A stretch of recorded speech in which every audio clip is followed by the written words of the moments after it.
Oi, Atomic. Yo, karena yang suka dengan pembahasan ini cukup banyak, terutama di TikTok saya. Ya, saya gak menyangka ya udah seramai ini. Jadi makasih banyak buat temen-temen dan viewer saya, baik yang dari TikTok, Facebook maupun BS Station yang sudah support hingga konten lanjutan ini bisa dibuat lebih cepat.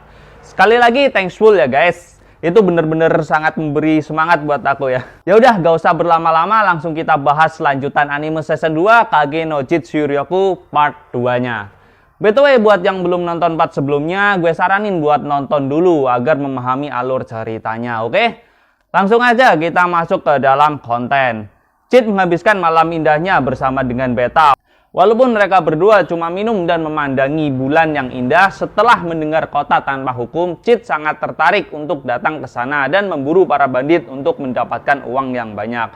Tapi entah kenapa dia merasa kesal setelah mendengar nama Ratu Darah dan 3 menara besar di sana. Pastinya dia sangat ingin untuk terlibat permasalahan di kota itu. Jadi Chit membuat skenario di mana di akhir penyerbuan nanti dia akan kelihatan sangat keren. Dan saat ini hampir semua negara tetangga sedang mengincar serta berusaha mengalahkan Queen of Blood termasuk para kesatria tingkat atas karena imbalan yang dijanjikan sangat banyak jika mereka berhasil membawa kepala sang Ratu Darah.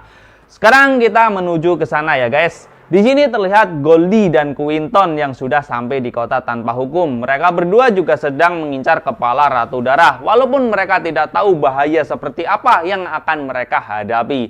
Entah bagaimana setelah festival berakhir, Goldie dan Quinton menjadi lebih akrab. Ini mungkin karena mereka berdua dikalahkan oleh musuh yang sama, yaitu Jimino Chenin. Saat itu Quinton menyaksikan suasana di kota tanpa hukum yang sangat berbeda dengan kota-kota lainnya. Banyak pemukiman kumuh dan bau sampah di mana-mana. Dan juga cukup banyak orang yang tinggal. Tetapi sepertinya kebanyakan dari mereka bukanlah orang baik melainkan orang-orang buangan. Sepertinya kota itu penuh dengan kejahatan dan itu sudah menjadi hal yang biasa. Tapi yang paling menonjol di kota itu adalah adanya 3 menara besar dan masing-masing punya warna yang berbeda, yakni hitam, putih, dan juga merah darah atau crimson. Pastinya para vampir tinggal di menara yang berwarna merah darah seperti warna bulan saat ini. Jadi mereka berdua langsung menuju ke menara berwarna merah darah tadi yang diasumsikan sebagai milik sang ratu vampir. Semakin dalam mereka memasuki kota tanpa hukum, mereka merasakan atmosfer yang semakin berbeda atau hampir semua penduduk kota menatap mereka dengan tatapan yang tajam. Apalagi setelah masuk ke wilayah kekuasaan ratu vampir, yang jelas penduduk kota itu kebanyakan adalah orang-orang kuat. Tapi Goldie dan Quinton ini masih percaya diri untuk melawan sang Ratu Darah.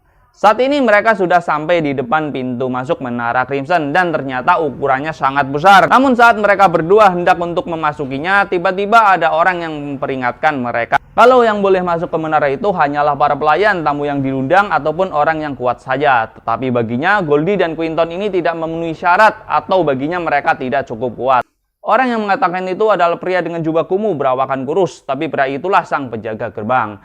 Awalnya mereka berdua tidak menyadari karena pakaian pria itu seperti kain kotor yang cuma tergeletak di tanah. Tapi ternyata setelah berdiri pria itu sangat tinggi dengan leher yang terikat dengan rantai. Mendengar peringatannya, Goldie dan Quinton merasa pantas untuk masuk ke menara karena mereka berdua merasa cukup kuat. Tapi sang penjaga malah tertawa terbahak-bahak ya sambil menunjukkan satu lengannya yang sudah terpotong ya akibat kebodohannya sendiri. Tentu Quinton bertanya apa maksudnya dan apa yang lucu. Dia tertawa karena ada orang yang jauh lebih bodoh dari dirinya. Jadi dulunya sang penjaga itu seperti Goldie dan Quinton yang percaya diri masuk ke menara dan menantang sang Ratu Darah. Tapi malah dikalahkan dengan telak dan bahkan berakhir menjadi anjing penjaga gerbang selama sisa hidupnya. Tapi Goldie dan Quinton itu jauh lebih lemah dari sang penjaga dan mereka bisa percaya diri seperti itu. Makanya sang penjaga sampai tertawa terbahak-bahak. Dia menganggap mereka berdua sangatlah bodoh. Akhirnya di sini tidak ada pilihan lain bagi Goldie dan Quinton selain membuktikan kekuatannya dan mengalahkan sang penjaga. Tapi begitu Quinton baru saja akan melakukan serangan, tiba-tiba pedangnya sudah dipatahkan dan dalam sekejap lalu senjata sang penjaga dengan cepat sudah merobek isi perutnya. Di sini sang penjaga sempat mengenalkan julukannya, yaitu kesatria yang dikenal sebagai White Man. Tapi saat itu Goldie masih belum ingat siapa itu White Man dan dia masih akan menyerang dengan teknik terkuatnya. Apalagi setelah melihat temannya yaitu Quinton yang dilukai seperti itu. Walaupun sang penjaga bilang belum sampai membunuhnya karena di kota tanpa hukum orang lemah pun bisa dia jual. Tapi bagi Goldie, ikatan mereka sudah cukup kuat sehingga hati nuraninya tidak bisa membiarkan begitu saja. Saat itu dengan teknik naga terkuatnya, Goldie siap menyerang sang penjaga. Tetapi saat merasakan aura sang penjaga yang sangat kuat, dia menghentikan serangannya dan langsung melarikan diri. Kabur dia. Ya, walaupun sepertinya kabur juga percuma karena penduduk kota itu akan segera menangkapnya dan paling berakhir sebagai budak. Ini karena memasuki wilayah kekuasaan dari 3 menara tidak akan bisa lepas atau keluar dengan mudah kecuali punya kekuatan yang memadai. Itu adalah kota yang mana yang kuat akan menguasai yang lebih lemah dan pihak luar tidak akan bisa ikut campur dalam hal apapun. Cerita saat ini si Cid dan kakaknya sudah sampai di kota tanpa hukum ya, dan kesan pertama yang mereka lihat tidak jauh berbeda dengan apa yang dilihat oleh Quinton. Cid melihat 3 menara besar di kota itu dan berpikir ingin merobohkan ketiganya sekaligus. Saat itu tempat pertama yang mereka ingin kunjungi adalah guild kesatria sihir di kota itu. Itu karena pastinya mereka butuh informasi yang banyak mengenai musuh terlebih dahulu. Tidak asal bertindak atau langsung menyerang sarang musuh. Tapi di sepanjang perjalanan, hampir semua toko menawari barang-barang yang aneh yang mereka jual, dari mulai obat-obatan, barang curian, dan hewan peliharaan atau budak. Cara mereka menawar juga sedikit memaksa. Di situ ada yang menawarkan budak pada Claire. Dan pedagang budak itu berkata kalau budaknya ini bisa digunakan untuk apapun, bahkan mereka belum lama mendapatkannya. Tentu itu adalah pemandangan yang baru bagi Claire, dan dia yang penasaran dengan perut dari sang budak yang terluka parah menanyakan, lalu sang penjual dengan murah senyum mengatakan mungkin perutnya terluka saat sedang diangkut ke sini. Sedangkan budak yang satunya yang ditawarkan juga mengalami luka di bagian wajah. Cid yang melihat kedua budak itu merasa tidak asing dengan wajah mereka dan seperti pernah melihatnya di suatu tempat. Mereka tentu saja adalah Goldie dan Quinton yang sudah tidak berdaya. Sebenarnya ini adalah momen yang cukup ngakak ya.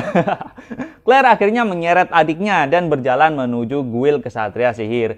Singkat cerita, mereka sudah sampai di tempat, namun hanya Claire yang diperbolehkan untuk masuk. Karena ada beberapa hal yang akan saling mereka diskusikan, jadi akhirnya Claire menyuruh Cid untuk tetap menunggu di depan dan jangan sampai pergi ke mana-mana. Tapi tentunya setelah Claire masuk, Cid segera keluar untuk menikmati suasana di kota tanpa hukum. Awalnya Cid mulai berjalan di kota sambil menunjukkan celah di setiap perjalanannya. Itu akan memancing para pencuri untuk mengincarnya. Tetapi di saat dompetnya diambil, si Cid dengan cepat langsung mengambil balik sekaligus mengambil uang dari sang pencuri tanpa mereka sadari.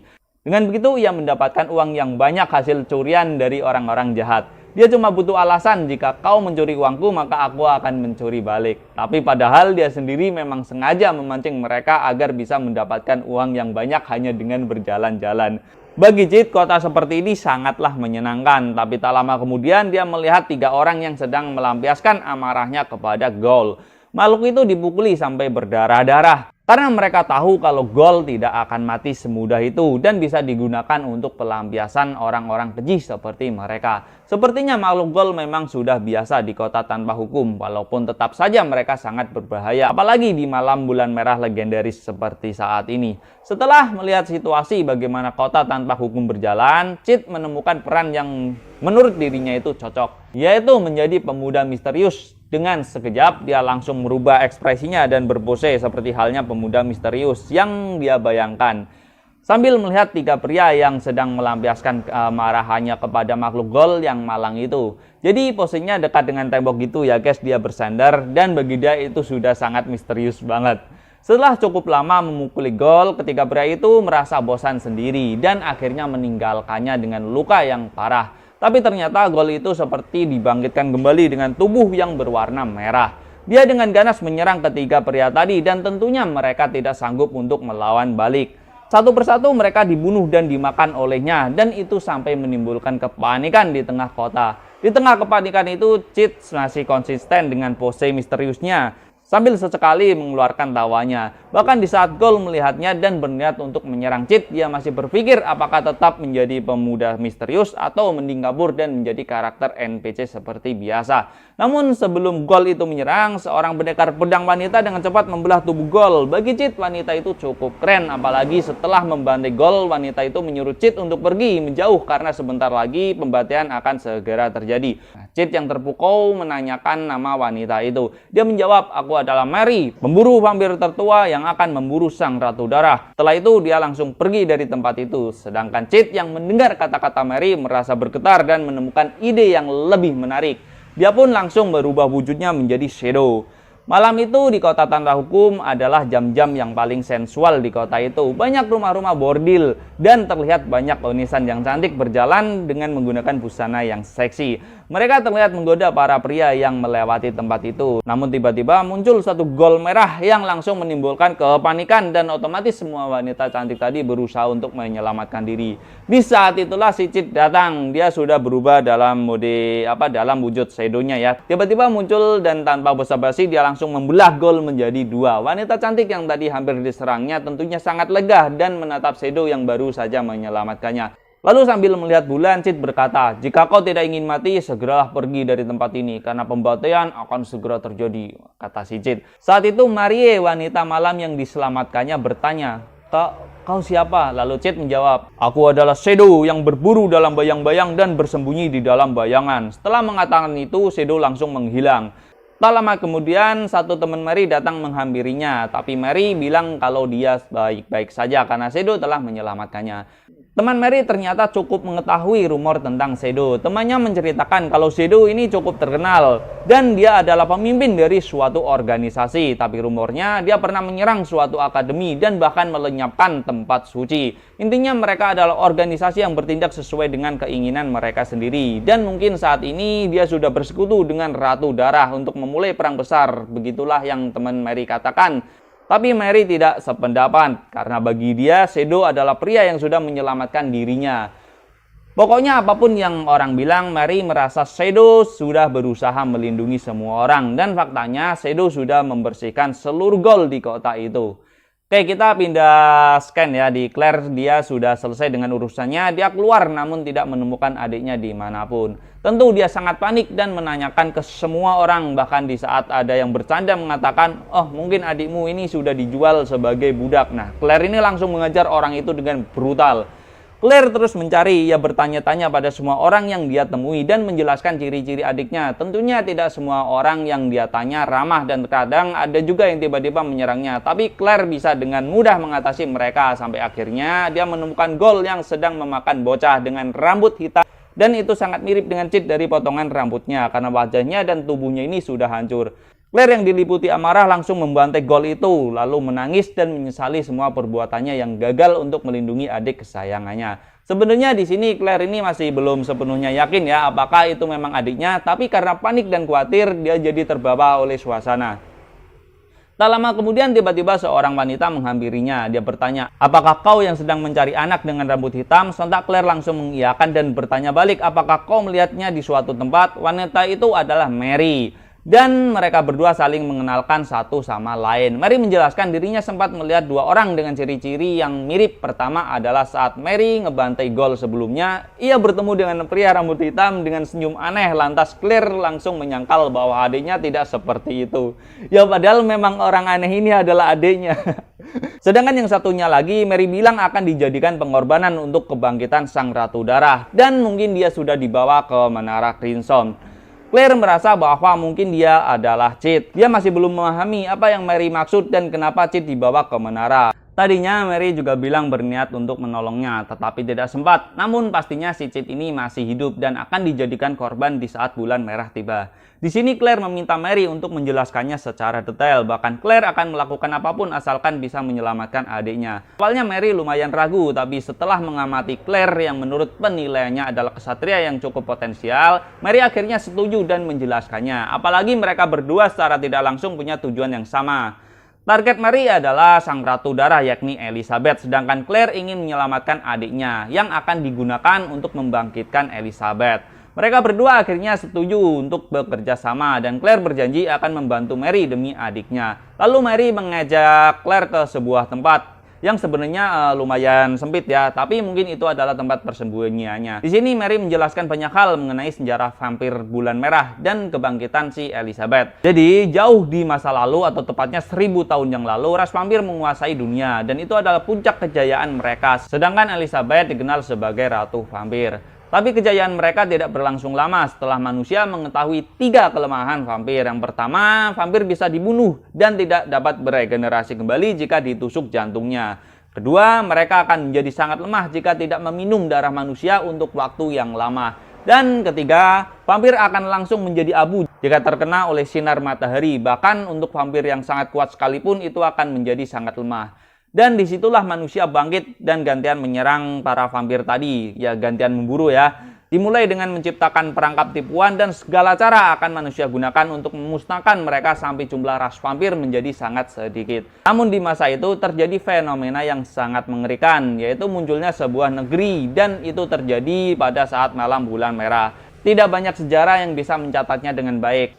Tetapi diketahui bahwa Elizabeth lah bersama dengan bawahannya yang telah menghancurkan negeri itu. Di masa ini ras vampir hampir punah dan kota tanpa hukum adalah tempat tinggal terakhir mereka. Sebenarnya asosiasi kesatria sihir juga tidak pernah melihat ratu vampir secara langsung ya, dan mereka hanya tahu dari buku-buku sejarah karena puncak kejayaan vampir itu terjadi 1000 tahun yang lalu, kata si Mary. Saat ini sang ratu disebut sedang mengalami tidur panjang atau hibernasi, dan bawahannya yang bernama Crimson lah yang dari dulu ini memerintah. Nah, saat bulan merah tiba, Crimson berniat membangunkan Ratu Elizabeth, dan itu butuh darah segar dari pemuda yang punya banyak sihir. Walaupun malam itu sudah menjadi bulan merah, tapi kata Mary masih ada waktu untuk menyelamatkan adik Claire. Karena bulan merah akan terjadi 3 hari 3 malam tanpa henti. Atau tidak ada siang selama 3 hari 3 malam itu. Tapi Claire tidak bisa tenang, dan akhirnya dengan kesepakatan bersama, mereka berdua menyusup ke menara lewat jalur bawah yang sudah Mary ketahui, karena sangat berbahaya kalau mereka lewat jalur depan, apalagi para bawahan vampir akan bertambah sangat kuat di saat bulan merah. Nah, cerita sampai di sini dulu ya guys. Kelanjutan ceritanya akan lebih seru karena kita akan melihat 2 penguasa pilar lain datang mengacau tempat pilar Crimson lewat jalur depan, ditambah Shadow yang juga ikut masuk ke sana. Bakal kacau sih pasti ini nanti. Nah, pokoknya ditunggu aja update ke depannya. Dikarenakan buat bikin skripsi dan tag video juga editnya perlu waktu yang cukup lama, jadi harap bersabar ya guys. Saya juga masih disambil kerja ya, tapi saya usahakan buat tetap update dan menghibur kalian semua dengan konten anime yang fresh tentunya. Jadi jangan lupa buat berlangganan, oke? Nah, segitu saja. Saya Zen, Orewa mau dah.